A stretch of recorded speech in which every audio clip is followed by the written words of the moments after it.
na inayos na niya yung ating pintuan, bagong pintura yan. So, yun na naman pong wall ang ating pinatapos.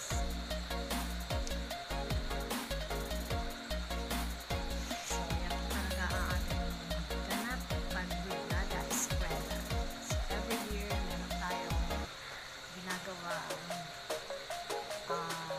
renovation, ayos dito sa ating classroom. So, tomorrow naman ay ang ating mga table, ang ating ayusin. So, abangan niyo po bukas. Maraming salamat po sa patuloy niyo pagsuporta sa aming YT channel na Johnny Rin Share All. At ito na nga, ang una niyang ginawa ay ang aming pintuan. Dahil naman, hindi ko na nga pala naipakita yung itsura ng aming pintuan.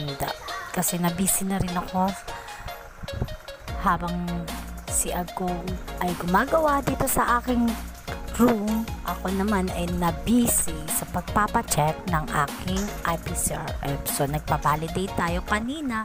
Kaya, ayan, hindi ko masyado na-videohan ang kabuuan ng ginawa ni Agom. Anyway, so, gusto ko nga pala magpasalamat sa ating principal na si Ma'am Rahel kasi pinaonrahan niya tayo at bigyan ng plywood para matapos na nga ito ang ating mission for today. Ayusin ang ating pinto. So, syempre, safety first. At ayan na nga, habang busy-busy si Agom sa pagsusukat, pag-aayos at paglalapat ng ating pintuan, ayan na. Kabalik na ako niyan kanina. Ayan na, tapos na nga, nailagay na niya. At susunod na niyan ay ang pagpipintura. So, kita niyo naman sa background, natapos na niya ng balikan ko. Patapos na ang aking pagpabalidate ng IPCRF ay ayan, at tumulong na rin ako sa paglilinis ng aming pintana. At syempre, hindi pwedeng walang chibugan. At tamang-tama, tayo ay binigyan ng ayuda ng ating kasamahan na guro na si Ma'am Marie. Maraming salamat, Ma'am Marie, sa pag-alaala at pagbigay ng aming ulam. So, ayan, nakaligtas ang aming sardinas. Yan ang muna ang ating magiging ulam ngayong gabi. So, mag-stay nga pala kami dito sa aming room. Overnight ang plano ko kasi nga hindi namin kakayanin. Nababalik pa kami sa bayan dahil ang transportation ay napakamahal. So, ayan na, kaya nagstay na lang kami dito sa aming room.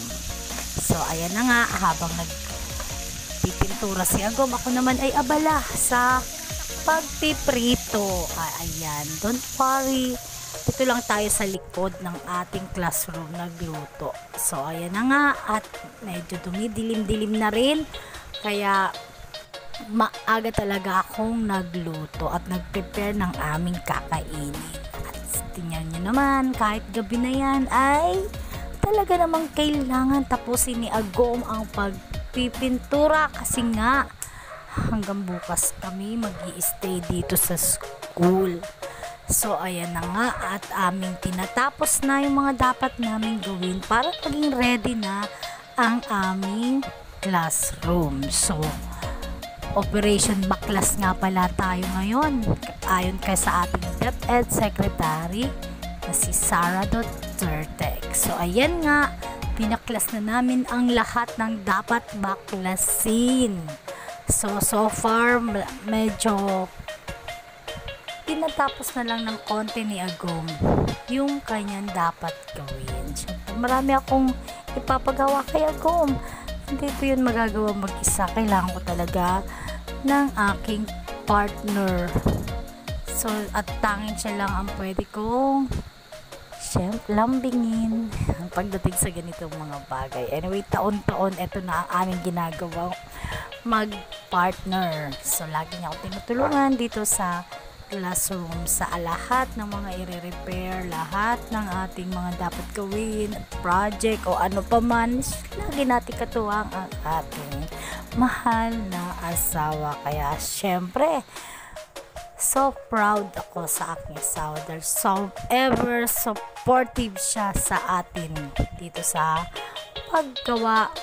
pagdating dito sa aking room. Pakita ko lang kanina, yan ang pinagkaabalahan ko kaninang umaga. Hanggang dito na lang. Bye-bye!